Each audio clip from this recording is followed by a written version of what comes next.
Hey everyone, CB3 here for another live update, and this is the reason we have created this new series called CB3 Live Update. Today, the Supreme Court issues a landmark ruling on President Trump's involvement on January 6th. This will have market implications, in my opinion, and that's why I am doing this update, so you can get the information just as soon as possible. Hang with us. Here we go.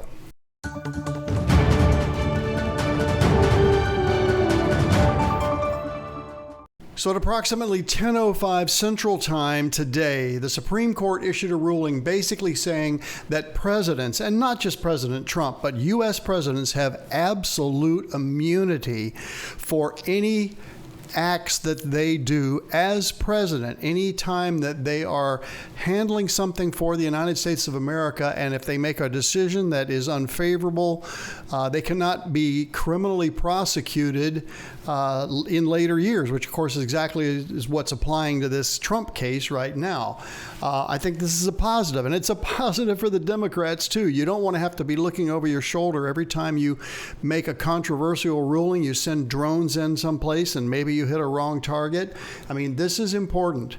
But there is no immunity for unofficial acts. So if President Trump or any president goes for a walk and decides to take out a gun and just shoot somebody walking by, that is absolutely capital murder, because that clearly is an act that's not in the realm of them acting in their role as president. So what's the impact on the January 6th court case? It essentially renders it mute. It's not going to happen. And that's because the Supreme Court sent this back to the lower court to say you have to define what is an official act and what is an unofficial act. And that will take months and months if it ever happens. And that means this case will be thrown out and not happen, in my opinion, okay? So why do I care about this as a portfolio manager? Because this takes some uncertainty, and when uncertainty comes out of the market, it takes uncertainty out and it reduces volatility. I think this gives us a better chance to have a smoother market ride into November 5th, and that's in all of our favor. Volatility generally is not good for long-term investors like ourselves, okay? So this delay in the legal proceeding works to our advantage as investors. You could say, well, it just creates long-term uncertainty. Well, as investors here in 2024, if this creates another legal maneuver in 2025 or 2026, I don't care about that.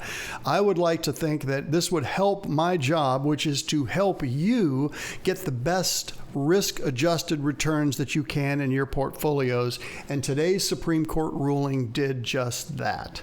So I'm Charles Brown, Portfolio Manager with CB3 Financial. This has been another CB3 Live Update. Stay tuned for more of these as things develop in the markets to affect your portfolios. We will see you next time.